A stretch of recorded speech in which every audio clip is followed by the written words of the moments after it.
Sejam bem-vindos a essa live semanal. E hoje vamos falar um pouquinho sobre as terapias dialíticas, hemodiálise e diálise peritoneal, tá? Então, a live de hoje terá como assunto principal as terapias dialíticas.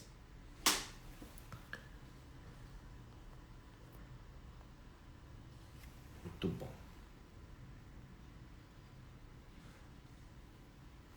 Ótimo. Então vamos lá. Então a live, eu quero falar para vocês das indicações de hemodiálise, diálise peritoneal e qual que é a diferença entre essas terapias. O que é importante a gente definir, em que momento a gente decide sobre as terapias. Então vamos começar sobre esse aspecto e quem tiver dúvida, coloque lá no balãozinho a sua dúvida, que depois eu vou tirando, eu vou conversando com vocês, tentar ajudar a esclarecer alguns pontos mais importantes para vocês. De que momento que a gente define, então, sobre a terapia dialítica? Um dos critérios mais importantes é relacionado à função renal. Então, o que a função renal vai me dizer? Toda vez que você tiver uma creatinina mais alta, e a hora que você a coloca, principalmente na fórmula, que é a fórmula CKD-EPI, e essa fórmula é uma fórmula atualizada agora em 2021 e você consegue achar isso no Google. E é através dessa fórmula, colocando a sua creatinina, colocando seus dados, idade, sexo e tudo mais, você consegue ter uma ideia de quantos % está funcionando o seu rim. Então uma creatinina de 2,5, 2,5 num homem de 45 anos, ela vai falar para você o quanto isso representa da sua função renal. De modo geral, a gente considera como uma falência renal uma função menor do que 15%. E a gente estaria autorizado a começar a terapia dialítica como um dos critérios se o paciente tem uma função renal menor do que 10% na população geral. E nos pacientes com diabetes, uma função renal menor do que 15%. Então, novamente, a gente estaria sendo autorizado a iniciar a terapia dialítica de maneira geral, uma função menor do que 10% nos pacientes gerais e menor do que 15% nos pacientes com diabetes. Mas não é só isso que a gente leva em consideração, levamos vários aspectos em consideração para poder decidir sobre a terapia dialítica. Por exemplo, é um paciente que tem uma função renal de 18%, mas ele está retendo muito líquido, está inchado, está com falta de ar, está nauseando, vomitando, uma ureia mais alta. Tudo isso vai me mostrar que ele está acumulando muita toxina.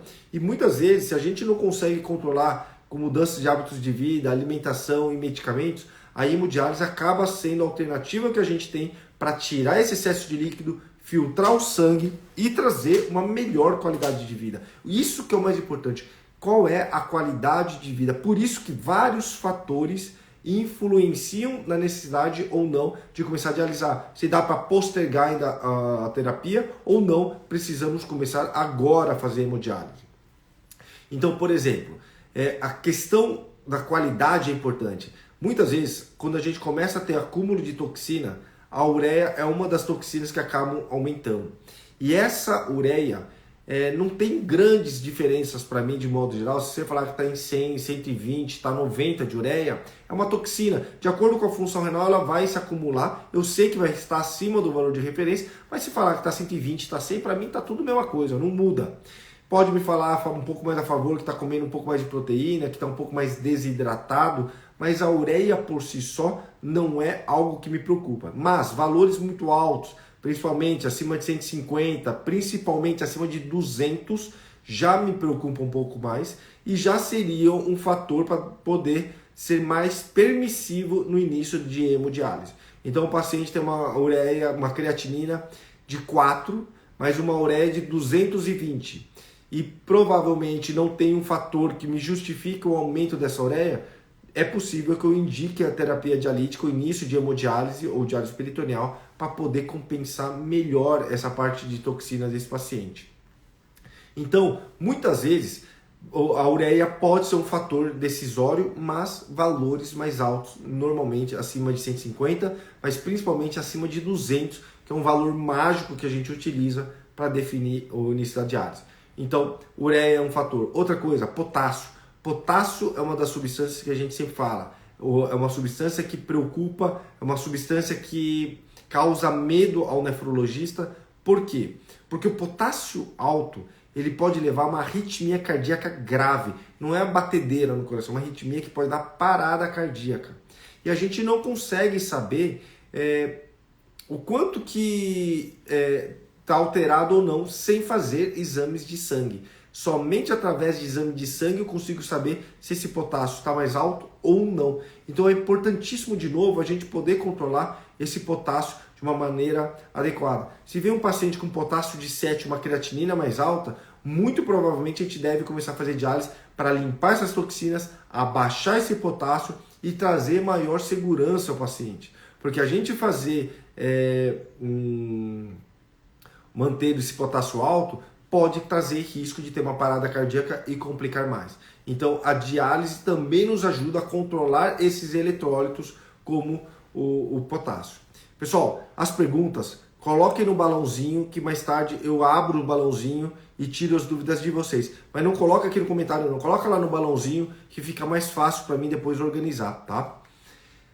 Então, eu falei da função renal menor do que 10% na população geral, menor do que 15% nos pacientes diabéticos, mas além disso, priorizamos qualidade de vida, o excesso de acúmulo de toxinas como ureia, o potássio muito alto, mas além disso, como que esse paciente está retendo muito líquido, ele está com falta de ar, está muito inchado, utilizar diuréticos já não é suficiente para conseguir controlar esse excesso de líquido. O paciente está ficando desnutrido por conta do acúmulo de toxinas, ele já não consegue comer, sente muita náusea, vômito, ele já está perdendo massa muscular, está ficando desnutrido por conta do acúmulo de toxina. Tudo isso junto são fatores que me fazem decidir dá para continuar ou não. Eu tenho paciente, por exemplo, que tem uma creatinina de 6, que dá uma função renal de 8, 9%, mas todos o potássio está controlado, ureia não está tão alta, sangue não está ácido, o paciente se sente muito bem, mentalmente bem, come bem, não está sentindo náusea, vômito, continua praticando atividade física, ele está ótimo. Nessas horas, eu posso ser mais permissivo e falar assim, olha, os exames estão bons, está urinando bem, não tem nada que me preocupa, vai fazer exame daqui a um mês de novo, vamos ver como que ele vai estar, vamos ver se essa função renal vai piorar muito ou não. Porque se continuar estável e ele estando bem e os exames laboratoriais aceitáveis, a gente pode postergar o início da diálise e tentar, idealmente, fazer o transplante preemptivo. O que é o transplante preemptivo? Aquele transplante que a gente faz pulando a diálise. Então ele vai perdendo, ele está em tratamento conservador com o rim dele, vai piorando a função renal, vai piorando, mas antes dele precisar fazer diálise, ou pula a diálise e a gente já passa para o transplante direto. Ele nunca faz diálise. Isso se chama transplante preemptivo. Precisa ter um acompanhamento médico de perto, acompanhando com uma equipe de transplante.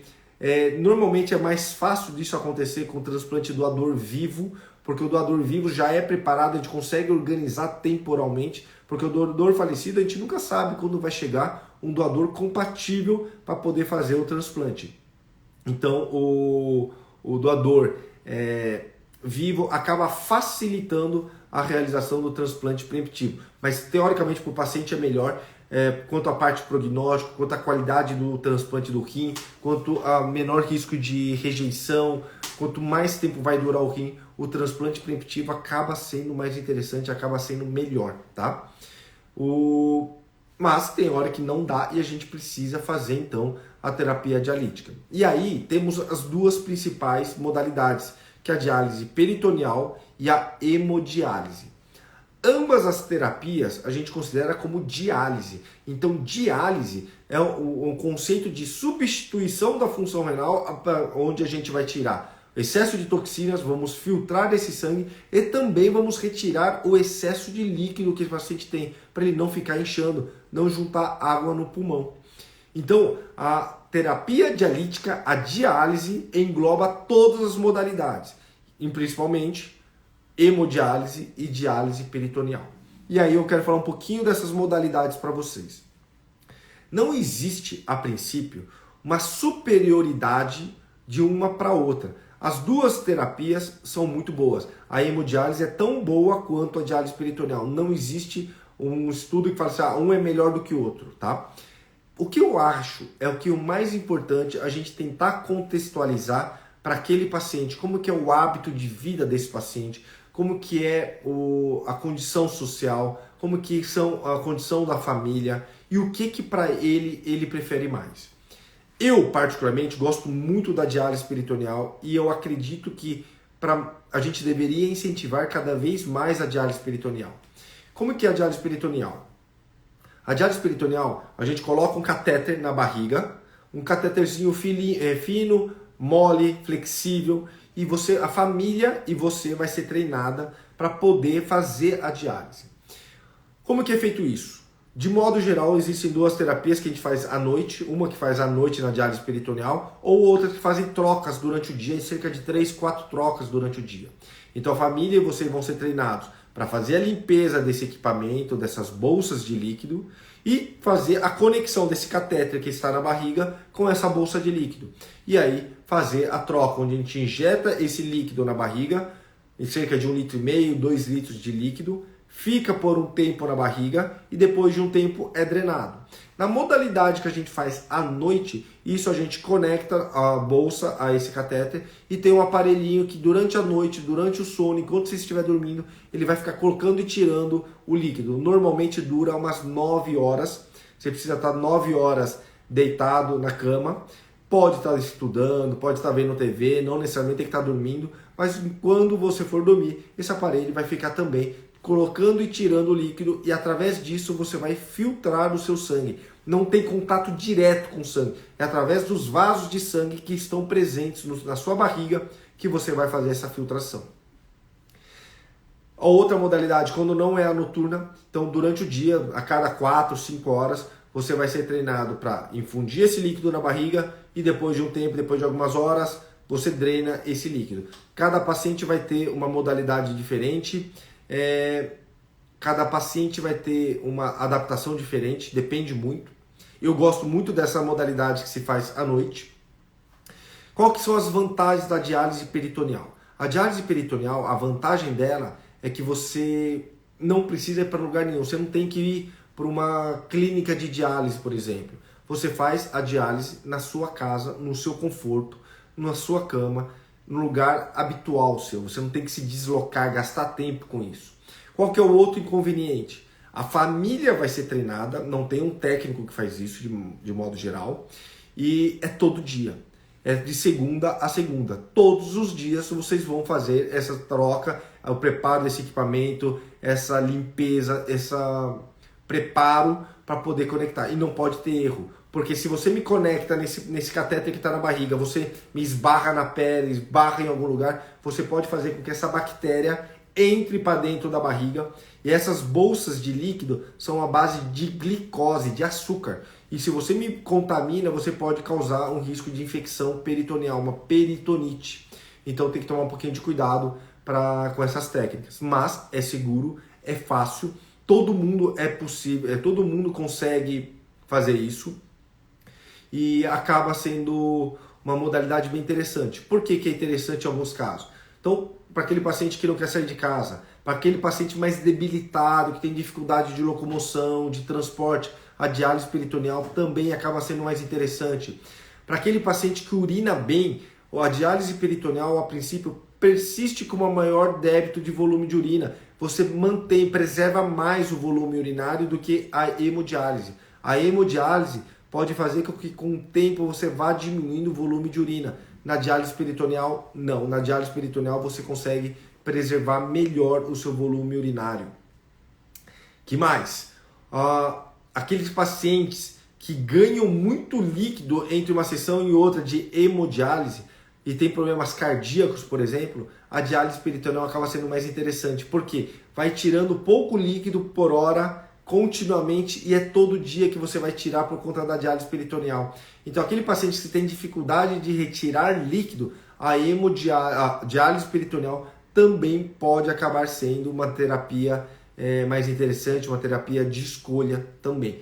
De novo, eu gosto demais da diálise peritoneal. Uma outra coisa que é importante, não é porque começou uma modalidade que não pode mudar para outra. Não é porque você começou na diálise peritoneal que você não pode ir para hemodiálise, ou porque você começou a hemodiálise não pode depois ir para diálise peritoneal. Você pode trocar. O que não dá é para cada hora tá trocando uma, porque os acessos são diferentes. É uma cirurgia que você faz na barriga, uma cirurgia simples. A outra é a hemodiálise, que é através de uma fístula ou de um catéter no pescoço. Então, falando agora um pouquinho sobre a hemodiálise. A hemodiálise é uma terapia onde a gente agora tira o sangue desse paciente, filtra por um aparelho e devolve esse sangue filtrado. E o que a gente acaba fazendo? Tem dois modos de acesso, a melhor através de uma fístula, onde o cirurgião vascular ele vai juntar uma artéria e uma veia para fazer com que a veia fique mais grossa, para aumentar o fluxo de sangue nessa veia, e através disso a equipe de enfermagem vai puncionar essa veia com duas agulhas, tira o sangue, passa por esse aparelho e devolve esse sangue filtrado. Um outro modo de poder fazer seria através do catéter, onde a gente poderia implantar um catéter, normalmente um catéter de diálise de longa permanência, e esse catéter a gente vai tirar esse sangue, filtrar esse sangue e devolver esse sangue filtrado. Qual que é o problema do catéter? Ele é um catéter que tem que estar numa veia mais grossa, como o do pescoço, e pode aumentar mais o risco de infecção. Então, de modo geral, a fístula tem menos risco de infecção do que o catéter, mesmo os catéteres mais modernos tunelizados. E o fluxo de sangue da fístula acaba sendo melhor do que o fluxo de sangue do catéter. E, consequentemente, um fluxo melhor acaba trazendo uma melhor qualidade de diálise também. Qual que é o inconveniente da hemodiálise? Você tem que ir até um centro de diálise 3 vezes por semana. Segunda, quarta e sexta, ou terça, quinta e sábado. Então você tem que se deslocar e vai ficar, de modo geral, cerca de 3, 4 horas lá parado fazendo a diálise. Mas qual que é o benefício dela? Você não tem que fazer absolutamente nada. Você só vai e a equipe de enfermagem vai fazer todo o preparo. Você não tem que preparar nada. Não requer um treinamento do paciente ou da família. É se comprometer a ir. Então existe esse inconveniente de você ir. Mas também, uma vez que você está lá, a equipe de enfermagem vai fazer tudo para você. Lembrando novamente, não existe superioridade a princípio entre a diálise peritoneal e a hemodiálise. Depende de cada paciente, depende da situação familiar, condições clínicas do paciente, mas as duas terapias são tão boas quanto. Mas eu, particularmente, se for possível, acho mais interessante começar com a diálise peritoneal, porque você faria preferencialmente na prescrição noturna, e durante o dia você está livre para estudar, para trabalhar, manter sua funcionalidade. Te ajuda, o fato de você fazer todo dia, te ajuda a eliminar as toxinas diariamente, te ajuda a eliminar o líquido diariamente, você retém menos líquido. E o fato de você reter menos líquido é extremamente interessante, porque quanto mais líquido você vai retendo de uma sessão para outra, mais você vai sobrecarregando o seu coração, aumentando o risco de infarto, problema coração, insuficiência cardíaca, derrame, alterações de pressão. Então, manter um peso controlado sem ganho excessivo de líquido é extremamente importante, porque isso traz benefício. Então, claro que cada modalidade pode ser ajustada. Por exemplo, alguns pacientes podem preferir fazer a diálise diária, hemodiálise diária. Isso depende da disponibilidade da clínica de diálise. Muitas vezes tem questões financeiras que envolvem, por exemplo, convênio. Mas a hemodiálise diária é uma variação da terapia padrão, que acaba também sendo interessante, onde você vai fazer hemodiálise todo dia, mas agora no tempo menor. Em vez de fazer 4 horas, você faz 2 horas, 2 horas e meia, todo dia. Então você vai lá, filtra o seu sangue todo dia um pouco, tira também um pouco desse líquido e você diariamente está se mantendo mais controlado metabolicamente. Não tem que esperar 2, 3 dias para poder fazer a diálise, certo? De modo geral, sobre as terapias dialíticas, era isso que eu queria comentar com vocês hoje.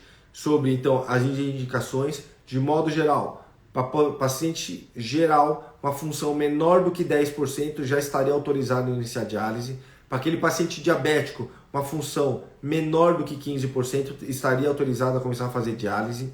Mas não levamos só isso em consideração, mas a condição clínica. Está retendo muito líquido, está com falta de ar, está juntando água no pulmão, está nauseando, está com vômito, está desnutrindo por conta do excesso de toxina que não permite ele alimentar.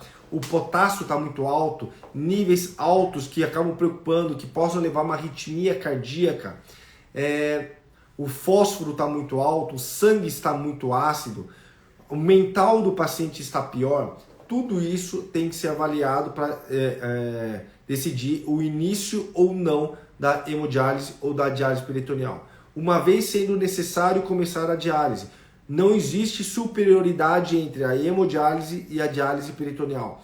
Tem que ser contextualizado a condição clínica do paciente, as preferências, as crenças, como que é a família, como que é o suporte financeiro. Tudo isso é importante ser contextualizado. A diálise peritoneal, o benefício dela, você fica em casa, você não tem que ir para lugar nenhum. O malefício dela, malefício não, mas o que prejudica? A família vai ser treinada para fazer a diálise todo dia, segunda a segunda. O benefício da hemodiálise, você não faz nada, a enfermagem faz tudo para você. Qual que é o inconveniente? Você precisa ir 3 vezes por semana fazer a diálise e ficar lá 3 a 4 horas esperando a terapia. Então, cada situação é uma situação diferente, cada tem os seus pontos positivos, seus pontos negativos, mas cabe ajuste nisso para contextualizar melhor para a sua vida. O que eu sempre falo, claro que é muito melhor você não ter que começar a fazer diálise, mas uma vez que você precisa começar a fazer, é muito melhor. Porque você vai filtrar seu sangue, você vai tirar as toxinas, você vai se sentir melhor, você vai se sentir mais disposto, sua qualidade de vida vai ser melhor.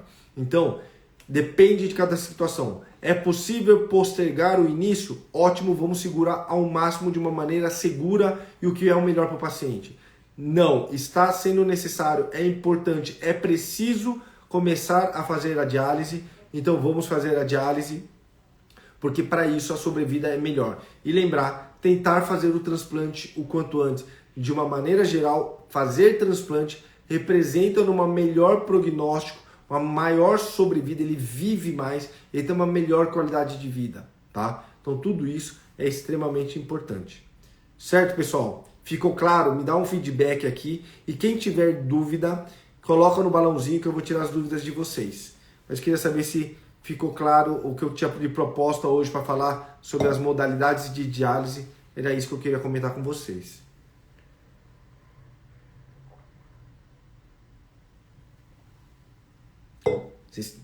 Deu para entender?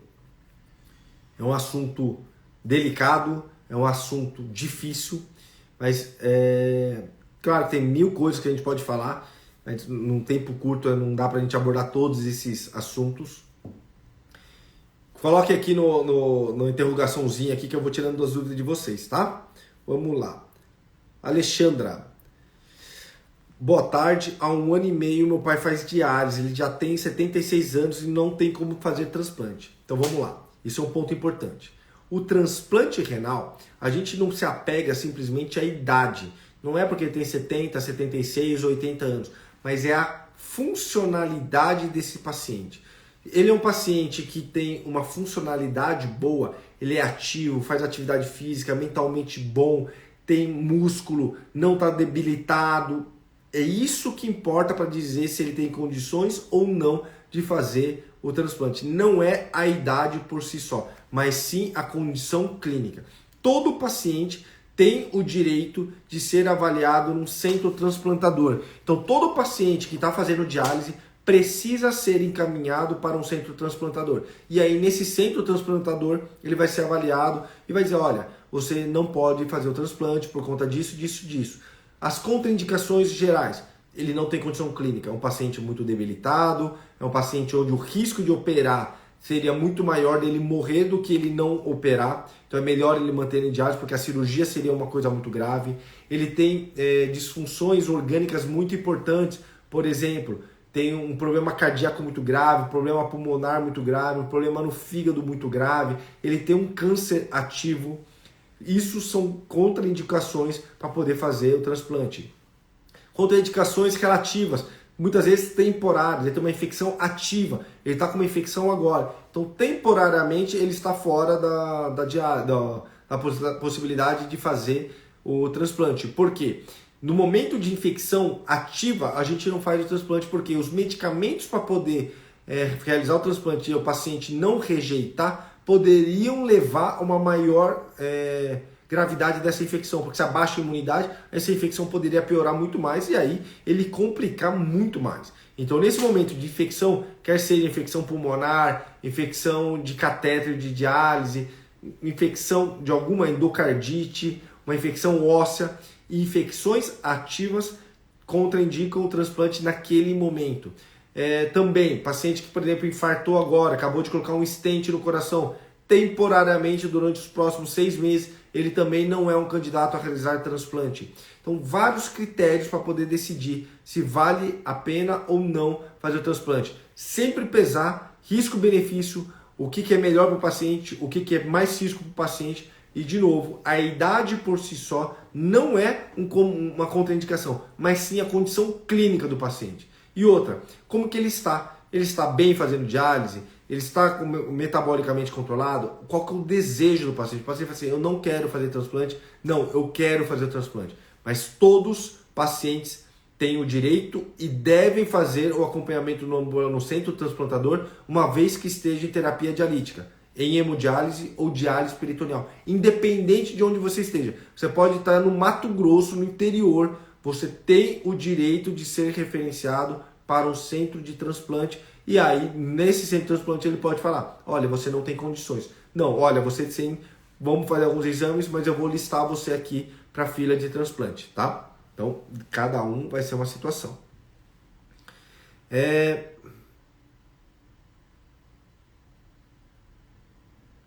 Aí ela fala que toda vez que o pai tira mais que 3 litros, passa mal.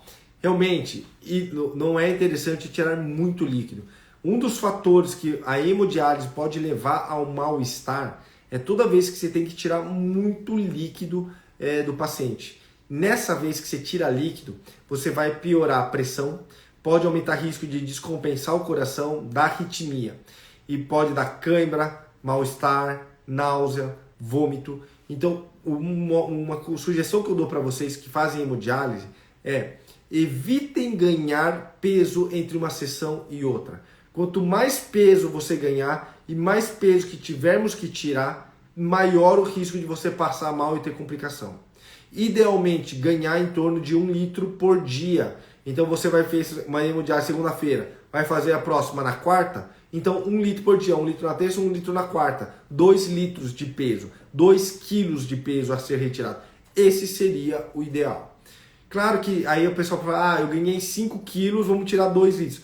Manter também um peso acima do seu peso seco também estaria atrelado ao maior risco de descompensar o coração, infarto, derrame. Então, o importante é você, duas coisas, manter seu peso seco e ganhar o mínimo de peso entre uma sessão e outra, mas sempre buscando chegar no peso seco, tá? Isso é importantíssimo.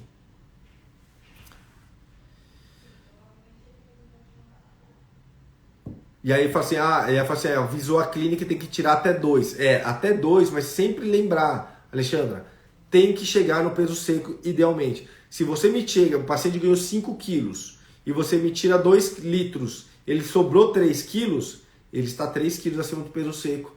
Vai ter mais risco de descompensar a parte pulmonar, juntar água no pulmão, dar falta de ar, pode aumentar a pressão, pode aumentar risco de infarto, derrame. Então, é importante estar no peso seco. O que é o peso seco? É o peso isento de excesso de líquido no seu corpo. Esse é o peso seco. É um peso onde você não tem líquido sobrando. O excesso, porque o excesso de água no seu peso estaria forçando o seu coração a bombear esse excesso de líquido, causando mais estresse ao coração, causando mais estresse aos vasos de sangue, e isso que aumenta o risco de descompensar a parte cardíaca, tá?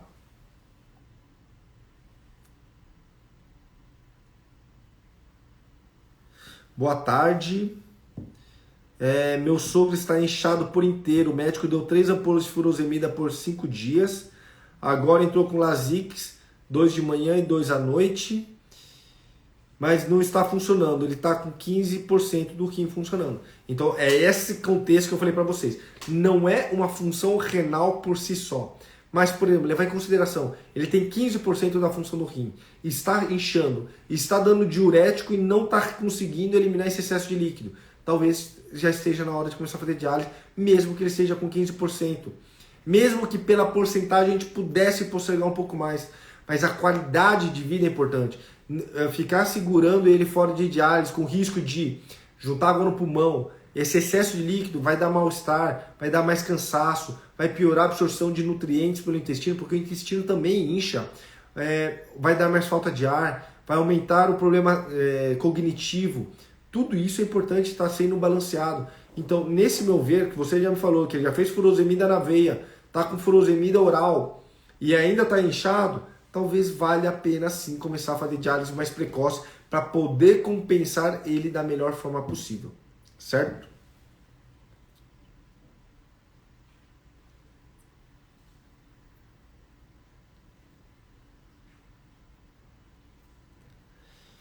E aí fala, tem enfisema pulmonar crônico, coração fraco, o que devemos fazer? Eu acho que essas tem 2 possibilidades. Por isso que é sempre importante estar conversando com a equipe médica e conversando com o paciente. Ele tem outras doenças graves, como coração, pulmão. Tem que avaliar bem o que quer, depende também da idade. Mas você não fazer diálise, você está fazendo uma coisa que a gente chama de cuidados paliativos. Onde agora, então, se não for optar por dialisar, é priorizar conforto, qualidade de vida, mas sabendo que isso vai levar a uma morte mais precoce. Fazer diálise a todo custo também tem que pensar muito bem, porque a diálise no paciente mais idoso e tudo mais poderia ocasionar numa pior qualidade de vida, o paciente pode ter um sofrimento maior e muitas vezes não é o que ele quer. Por isso, conversar com o paciente, saber qual que é a proposta dele, o que ele quer fazer diálise, ele não quer fazer diálise, porque tudo isso tem que ser muito bem avaliado. Porque muitas vezes você forçar o paciente a fazer de qualquer forma, você vai levar ele, por exemplo, na hemodiálise 3 vezes por semana, pode cair pressão, ele pode não querer, ele não é um paciente, ele é um paciente mais frágil, é um paciente mais idoso, ele é um paciente mais instável. Será que é isso que ele gostaria? Só que tem por outro lado, não fazer a diálise, estamos também priorizando o conforto, onde ele vai falecer mais precocemente do que se ele fizesse a diálise. Mas também estamos priorizando a dignidade dele e os desejos dele. Então tudo isso tem que ser pesado. Não existe certo e errado. As 2 coisas estão certas, tem que só alinhar a expectativa da família, o que o paciente quer, assim como a expectativa do médico. Acho que tudo isso sempre muito bem conversado, tá?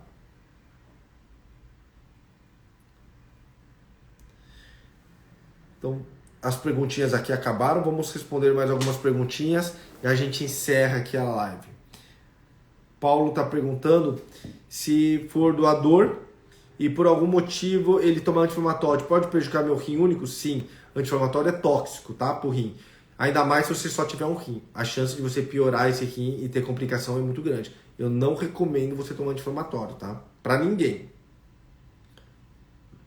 Se for rim único é mais risco ainda, tá?